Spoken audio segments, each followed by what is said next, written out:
Grand opening, grand closing. Yes, grand opening, grand closing. Okay. Just when you thought like, oh, maybe they gonna make it, they are crashing and burning. Has one person already checked out of the relationship. Now, I am Denise Brady. I am your favorite therapist, your favorite channel's therapist to watch and take their talking points. Okay. But I'm Denise Brady. I'm a licensed marriage and family therapist. I like watching reality TV and helping you guys educate yourselves about your relationships, how you show up in relationships, and somebody who's actually been married. Okay. I've been married with my husband for over 15 years, got kids, businesses, a couple of houses. So I've been through some seasons, I've been through some chapters, and I know what it looks like to be in your healing journey and going to a marriage, not having examples in your life of healthy relationships, healthy marriages, and to have to figure it out on your own without healthy examples. So over here, y'all gonna learn. You're gonna be entertained. You're gonna laugh a little bit. You're gonna go, maybe that's me. Okay, maybe that's me. So make sure you subscribe. You hit that like, hype up the video, join the membership. It's only $1. Shout out to my newest member, Miss Delta. You joined, and I see you. Okay, Miss Delta, you joined. So the membership is $1. It's another way to support the channel. And yeah, I love y'all. Okay, I love y'all. But we started this episode with Belinda and Chad, going on a little bit of a beer date, learning about each other's, history and childhood. We're gonna get to them a little bit later. But Belinda's daughter, to me, has checked out the game. Okay. The punani, the spicy time, it can only last for so long before reality checks in. It's like, oh, we are 21 days away from decision day. We've been married for 34 days. Can I really see myself out in the woods? Can I really see myself at Burning Man? Going to festivals? Nah, because I just want to cycle. I don't really want to do all that shit. Okay. I did a little bit on the honeymoon because I was in the moment. I was vibing out. But if you want to go do that with somebody, go find somebody else, essentially. Okay. So are Jaylyn and Josh going through growing pains, or is it, I didn't had enough? I ain't seen enough. I ain't experienced enough. And you know what? This ain't for me, cuz it's not for me. So we see them going through this challenging conversation. We see the experts come over. Finally, the experts have arrived. Okay. And I know in my comments, y'all be saying, somebody said, well, we only see the experts 3 times per season. Have you been watching this show? We see them more than 3 times. Okay. Most of the time, we see them when it's already on the way to a divorce. But this time, I'm like, okay, Peacock, you sent them in. Where's Dr. Pepper? Where's the PhD? We got Dr. Pia, but Dr. Pepper, are you on your Tony shit? Are you just calling your scenes in? You really don't want to have nothing to do with the show, but it's a good check. Okay, let me know if y'all feel like she's pulling a Tony Braxton now. The family might be a little dysfunctional behind the scenes. But the experts come over and they're trying to have a conversation about something that Josh lied about. He said that, when it comes to following X on social media, I'm not following any exes. Oh, yeah. I think I got too excited in the moment and kind of said that I wasn't when I really am. And I'm just afraid to lose you, girl. I got some abandonment issues. This is a good thing. I waited for so long for this that I want to give up who I am as a person, my passions, my everything for you. Because I love you so much and I don't want to deal with being out there by myself. This is a good thing. So I'm willing to just do whatever it is, even give up everything I like as a person. Okay. And this brings about some trust issues for Jaylyn. And I want to know from you guys early on this process where you are right now. If you were in their shoes, is this a deal killer? Is this you lied? It's too soon to be lying. And I'm gonna have to go and get them annulment papers. I'm gonna have to go down to that court building. Because have they really processed our shit yet? Or is it still time to back on out? Okay, do y'all know somebody at the court who just putting our paperwork to the side until this whole show is over? And then once the show is over, they're going to process that license. Because he lied. Can you get caught up in the moment? Is this a white lie? A little bit of a, Okay, is a little bit of I lied a little bit, or is it just you too you it's too soon for you to be lying like this? Now, to me, the experts come in, um, and the thing is that Jaylyn has dealt with cheating in the past. Both of these two people are bringing in different layers of trauma. I think that Josh is bringing some of his abandonment trauma, not wanting to lose another person in his life, being attached to her. Also, we have to remember he just met his father. He's been raised by his grandmother. He doesn't really have a lot of family. So I think in a lot of ways, Josh feels seen when he goes to these festivals. It's a way for him to really live, be out loud, and not have to fit into this box and do all the right things of having a business, taking care of a business, um, fit in the box of what society says success looks like. It's an escape, and I think a lot of people who go to Burning Man, who be in the desert, doing all the different things that they be doing out there, having a good time. It's really an escape from reality. And so I want to know from you guys, do we all just need at times escape from reality? Some people go to the Bahamas, some people go to Ireland, Mykonos, okay? Some people go to Burning Man. Is there really a difference between, escaping from reality and going international versus escaping reality and going to a festival and going to something such as Burning Man? It's very much the same. You want a break, you want a distraction from your real life. But, at times I feel like Josh is just so, I want to say enamored. I want to say in love with Jaylyn that he maybe was just so like, I'm going to say whatever because like this is good. This feels too good. I have not had anything like this in my life before. So now I need to figure out a way to keep her with me so that I can hang on to a good thing. Is there anything wrong with that? No. But when you start to lie, something as small as saying, yes, I follow her, but if it makes you uncomfortable, I can let it go. But when we get caught up in our emotions and we're making a permanent decision off the emotions we feel at that high end state right now, we forget like, oh man, like I said yes. I think after he said yes initially, he could have been like, you know what?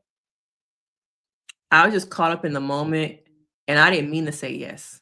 I wasn't trying to lie to you. It's just like this whole experience I just got caught up in. I'm so in love with you that I feel like saying yes, that I stopped following her was the right thing to do. But in reality, I really haven't. I didn't even think about the social media stuff. Like I was just like, I'm gonna go on this show and get married. I really haven't thought about the things outside of our relationship, the things outside of this show. So I'm sorry, but I got caught up. But I want to tell you the truth. I want to be honest. I don't want this to become a thing like it has become a thing. And this is our second episode of the bubble cracking, the bubble popping, in reality setting in and just like leading with spicy time, leading with the physical intimacy, how it can only last for so long where the day-to-day things, we're getting closer to the decision day, that now all those things are like, ooh, I don't know about this. And even though Josh is really in, Jaylyn is not. I think Josh, unfortunately, depending on how you look at it, is more invested in this and the idea of Jaylyn and the idea of having a wife and the idea of being connected to somebody because he's an introvert. He feels like he can be seen and kind of be outgoing and do all those things at those festivals and things like that. And I don't know if women talk to him. Okay, I kind of lost my train of thought where I was really going with it. But I don't think that he will be in a position again to meet a woman like Jaylyn. Essentially, is where I was going, and I think that this experience really showed him that how I think how lonely he is in reality. At those festivals, there's so many people, so many things going on that you can get lost in there, but still be seen. But in your regular smuggler life, you can be lost in this big fishbowl and never be seen. Okay, and I think that's what kind of the whole Burning Man festival thing, it really fulfills something in him because he can be that extrovert that he's not. And since he's not an extrovert and puts himself out there, probably with women in relationships, he would never probably meet a Jaylyn outside the situation. That's where I was going. Okay. So she's like, well, if this is really your passion, you should go do that with somebody.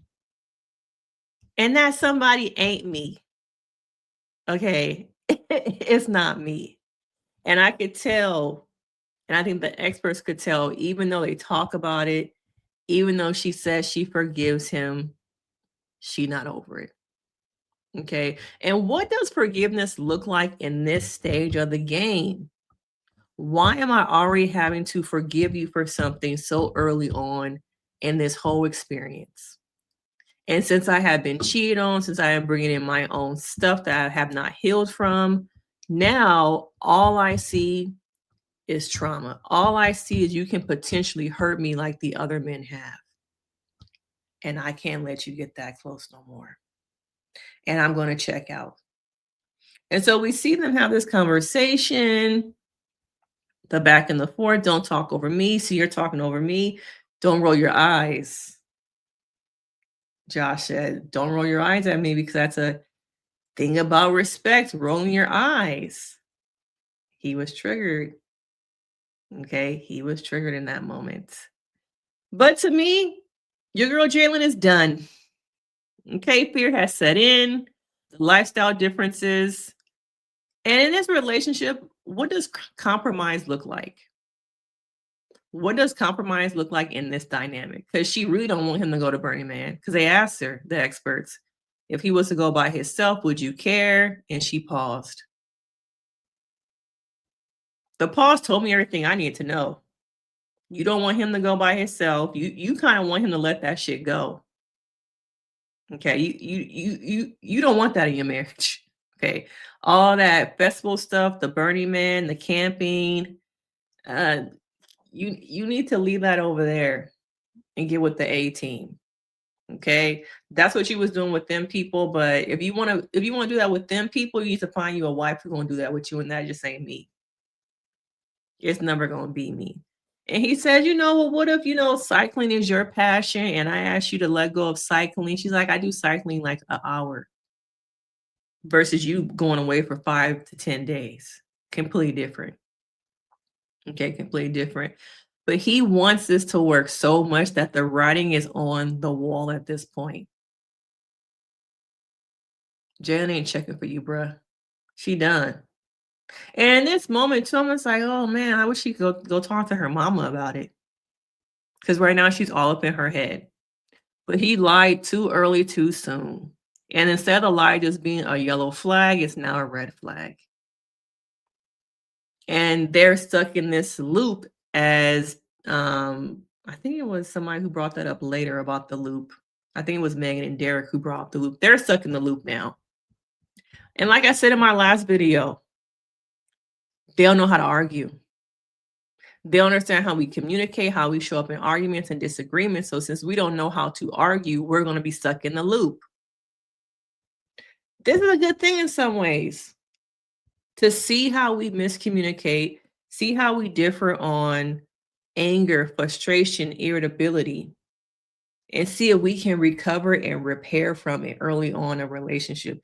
You want to see how somebody maneuvers through a conversation that they're uncomfortable with, how they maneuver through decisions, how they maneuver through distance and communicating that emotional IQ. Now, because I feel like I'm seeing that Jaylyn lacks emotional IQ, he's a people pleaser. I think Jaylyn is a little bit of an avoidant.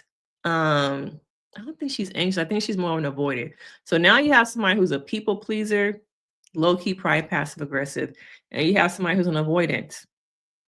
That cannot work. So they're never going to be able to see past each other and ultimately give each other what each of them need without therapy and a lot more experts. Okay, because she said, you really want to be with somebody, go to Burning Man, go camping, go find her. I ain't the one. And I would never want you to give up your passions for this marriage. So go find her, Josh. Go find her. She telling you, go find her. Okay. But just when I thought, like, oh, y'all gonna be good the whole season, you're crashing and burning. You're crashing and burning. Okay. Um, Now I also want to talk about we're gonna do a different order here. Miss Rhonda, Miss Rhonda, Miss Rhonda. Hey, Miss Rhonda. Okay, Miss Rhonda, you got issues.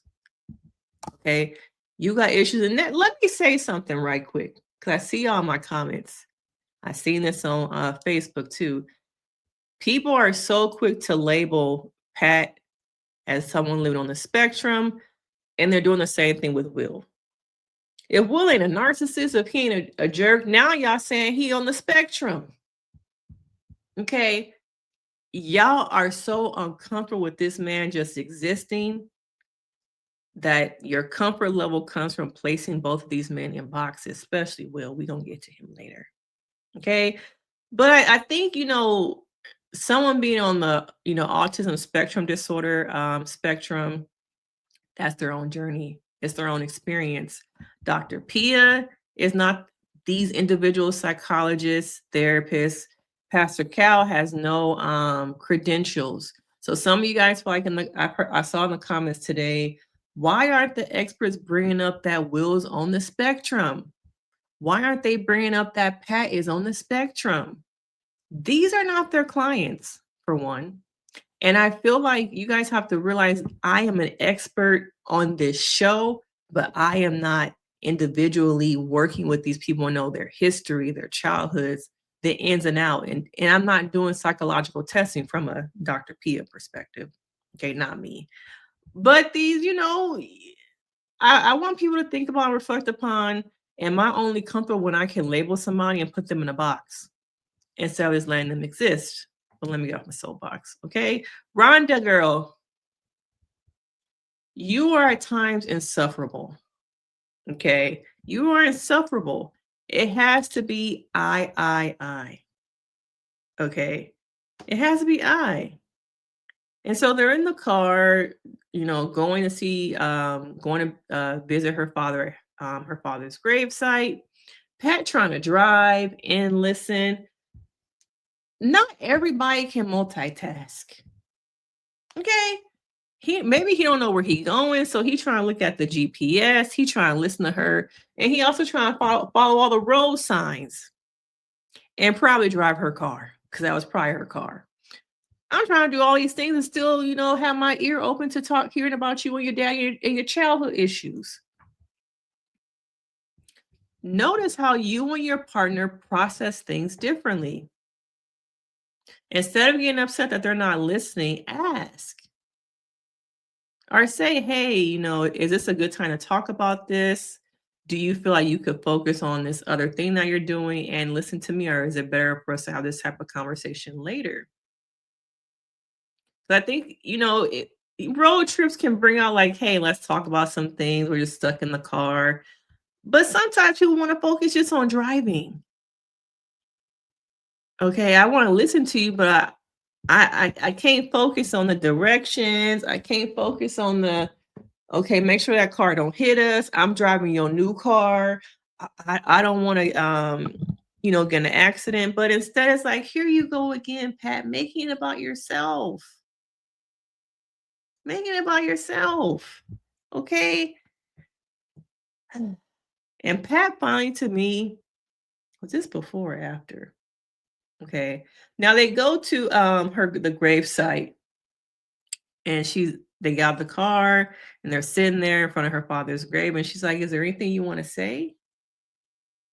He's like, what do I say? Like, no, I just want to kind of be here with you and be supportive.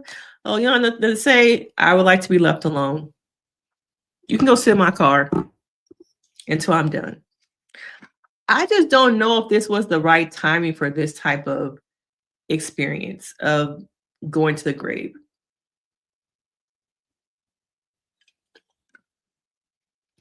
I feel like maybe get to know him a little bit better before taking him to the gravesite. And I don't know, it could have been just that it was an anniversary or something coming up where the timing matched with filming.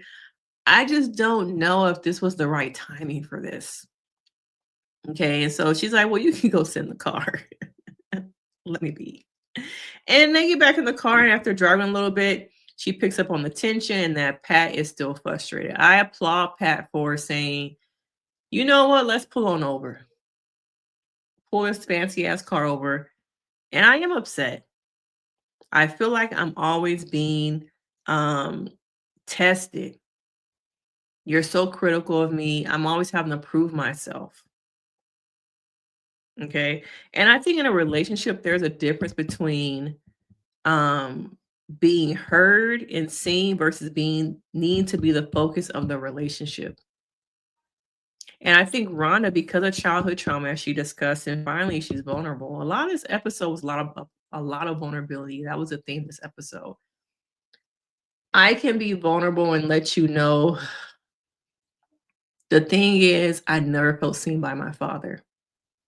I was like, see, I said that before in my recap.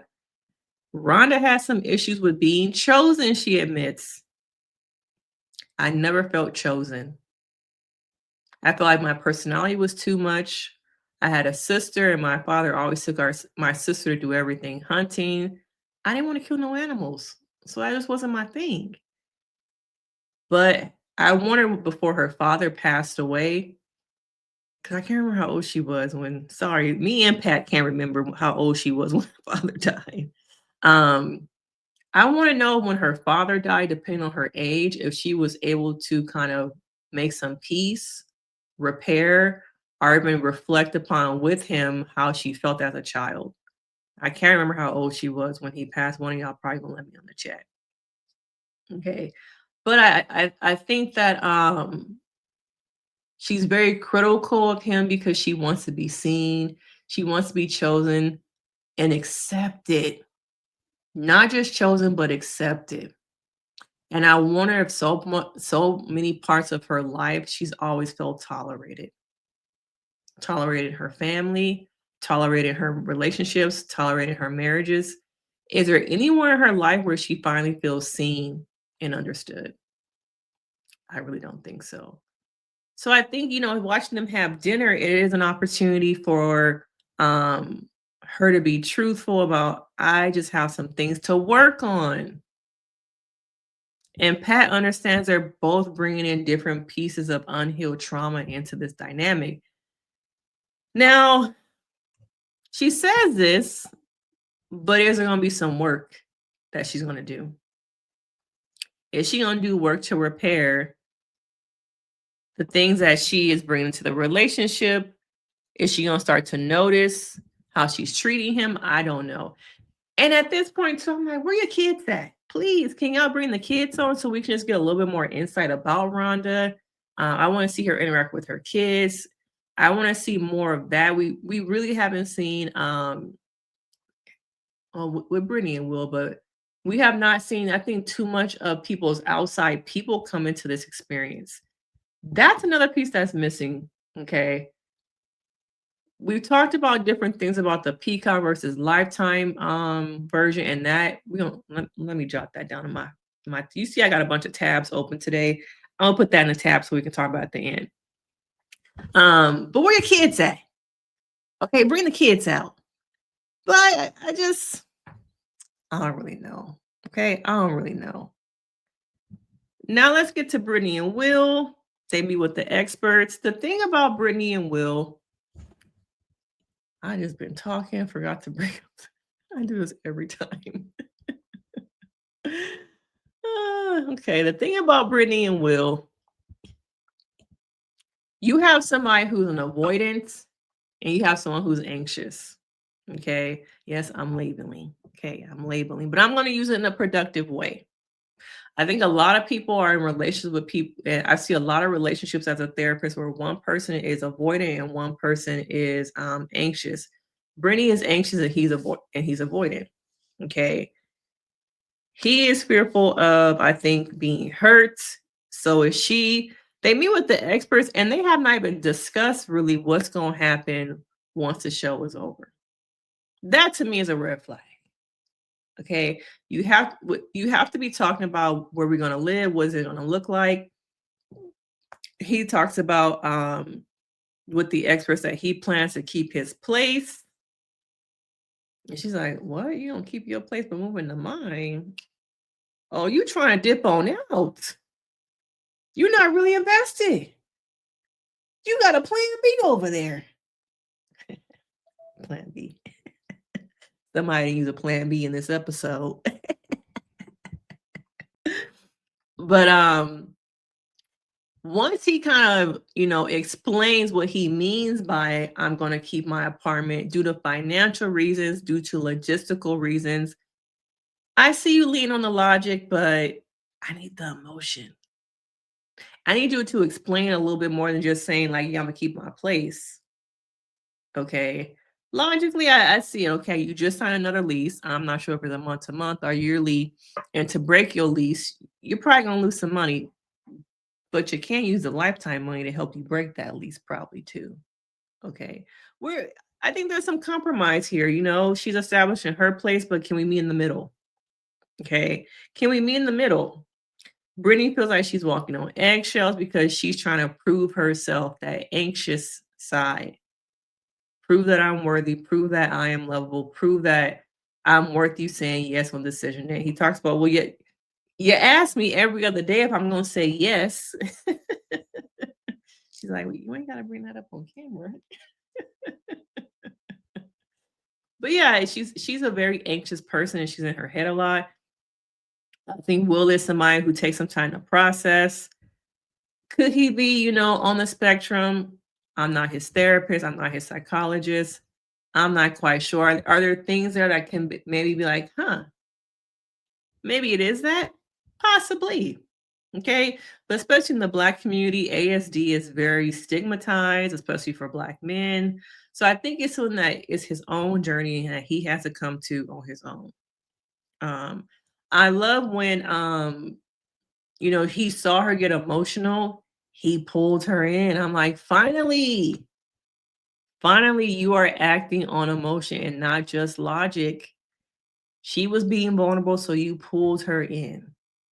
And even in couples therapy, when I see one person become vulnerable in a session, I look to the person like, what's she gonna do? Hold her hand, put your arm around her, get closer. But sometimes in relationships, the tension is so high that it's like, oh, you just gonna let her cry. You're not gonna hold her, you're not gonna do nothing. And then sometimes I have said, hey, you see her becoming emotional. What can you do in this moment? How can you react differently than what you normally do? Sometimes you gotta push a little bit because sometimes people just don't know, like, oh, I need to do something right now. Maybe I don't want to do anything. Maybe I feel like I'm always doing something in the relationship that in this moment I don't want to do it again. It could be that too. So it's also about in couples therapy, reading body language, reading what's not being said, asking questions about, hey, when one person is normally vulnerable, how do you guys react to it? What does it look like? How does it show up? How do you respond to it? Okay. And later in the episode, we go see her, we see her family, real Black people. It seems like they probably had some kind of little party or function for Brittany and Will to come over, which is really great to see. Just like, you never brought anybody to the house. Like, girl, kiss him. We want to see y'all kiss. Girl, they ain't here kissing. Like in real life kissing. Oh, they did. I want to see it. Auntie, like, I want to see him. And mom was just so happy to see her daughter thriving and looking happy. It was a good moment for them. A very good moment. The energy is shifting between them. I'm loving seeing that the energy is shifting. It's like I see the growth. Okay. I see that there's a lot of potential here. Um Now we didn't really get Belinda and Chad. I guess did the experts not meet with them? But Belinda says that they both feel like they're safe. She feels like Chad cradles her. This is her safe space. But we really didn't get nothing from them this episode. Let's have missed it. Now let's talk about the plan B. Okay. Derrick and Megahnn meet with the experts, and they've had some aha moments. They've been able to overcome some of the communication things. We watched them go plunging. I wish, well, let me back up a little bit. Okay, they're in a much better place. Derrick says that he tells her that he loves her, and that a lot of times he feels like their egos were getting in the way. I wish we could have seen him on camera say, I love you. I wish we could have also seen them, um, repair. Seeing that conversation of like our egos get in the way, watching them repair it, and having probably a very vulnerable and transparent conversation. But of course, we did not see that. Okay. We didn't see it. I was like, damn, like as a therapist, I want to see it. Cause y'all doing so good. Like, what happened? Roll tape, roll tape. And there was no tape to be rolled. Okay. Now, once the experts kind of leave, we get this last scene of them in the bed. I'm guessing on the phone, just them filming themselves, saying something very exciting happened. And it is finally revealed, spoilers, that Megahnn is pregnant. Okay. Now, some of y'all think this was a first, but it really wasn't because I believe was it Philadelphia or Boston when Jeffy and what's her name? Shantae? Shanice? Was it Shanice? Was it Shawnee? Y'all gonna let me know. She actually got pregnant seasons ago, before Decision Day. So this is not the first. So those of us who have been watching for a very long time know this is not the first, okay? But she's pregnant. Okay, we are 4 weeks in, 5 weeks. She must have got pregnant on that honeymoon, okay, at this point. But it's gonna be interesting to see them in the next episode. I wonder if they're gonna tell other people that they're pregnant.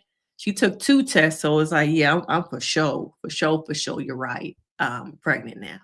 For sure, you're right. But I wish we could have seen them having a conversation, regrouping, like coming together, how they were able to kind of get to where they are now. And that makes me come to the end of this video where a lot of you guys have been saying in the comments, something is missing. It feels like something is missing. And it's the context of some of these scenes, feelings that we would get from the after party. That is why, to me, after watching, this is what, episode 9, the after party is needed. I need context. I need you guys to get up on that stage with Keisha and walk me through the conversation. Derrick finally saying that he loves her. It went from the ship is sinking to we dodged the iceberg to now we're on land and there's a baby on land with us in a boat. It's like how we went from being in the Titanic, seeing the iceberg, to now y'all in the boat. Okay, and y'all made it to land. And now we see it's a baby with you in the boat. It just feels like some things to me were skipped over and left out. And I hope that after this season, they decide to bring back some type of after show. Like I said before, have some people who recap the show come on. Some people with some credentials. Okay, just not everybody, talking out their asses with mics. Okay. Call your girl. I fly out there. I come up, put me in a hotel. But I think that that's what's missing is the context of some of these things. Walk me through, some of the things with Will. Him and Brittany becoming it seemed like after they met with the experts and they had the little function with her family, they seemed like in a better place. Walk me through how you got there. We're not seeing a lot of Belinda and Chad. Maybe because they're not really having a lot of issues and a lot of drama. But, walk me through that too. What was it like for you and your daughter to decide, let's do this together? But there's a lot to me missing. And I think the after party provided us with. And the after party can come back, restructure it a little bit. I want to know from you guys what that restructure can look like. What can it, how can it become better? Because it was, it was all right. It's all right. Keisha brought it back to life. And I think they should still bring her back if they end up doing an after show. Of course, bring Keisha back because I think as fans, we connect with her. Some of y'all miss Jamie. Okay. But bring back Keisha. Maybe sometime bring her husband in a little bit. But we need that. There is something missing. The couples themselves are creating to me like natural drama, just being with somebody for the first time on this show, not for the first time, but being newly in a marriage, they're creating like organic drama to me. But I just think there's so much left on the floor, context, situations, and I just need y'all to explain some things to me. Um, but that's pretty much it from this episode. I think after this one, I'm like, Jaylyn and Josh, I don't know. Jaylyn, your mama might end up with your stepdaddy, but you might not be having no husband. And I wonder, how that might make you feel that you both went on this show. It worked out for your mom, but it didn't work out for you. How would you feel if you were Jaylyn and it worked out for her mama? Pat and Rhonda, I don't know about that one. Brittany and Will, I do that. I think they can work. I think the key to making some of these relationships work, especially Brittany and Will, give them therapy. No, even if it was just not doctor, even if it was Pastor Cal for the next year, you met with him twice a month to check in and see how things are going. I think they just need additional support because, like I said at the beginning, sometimes you go into a relationship with no examples. Growing up, you didn't have two people married. There weren't a lot of people in your family who had successful relationships. Those things really do matter when you're getting married. You're trying to create a foundation that you never seen before. And some people are able to overcome that and really work things out, while other people are just like, I have no idea what I'm doing and I don't want to do it no more. I don't want to do it no more. But we got one more episode of this little binge, episode 10. I'm coming back with that. But what do you guys think about this episode? It was a lot of vulnerability. For those of you who missed the drama, you were probably bored. Okay, I think a lot of you guys want to be entertained like you were entertained on Lifetime, but Peacock is not, to me, invested in manufactured drama. They're invested in organic drama. Okay, I think a lot of these couples are giving them that organically. All right. But I'm Denise Brady. Make sure you hit that like, you subscribe. Join the membership. It's only $1. Please don't forget to hit that like button. Y'all be watching, but y'all forget to hit the like button. Leave me some comments, support the channel, and of course, I will see you guys in episode 10. Bye.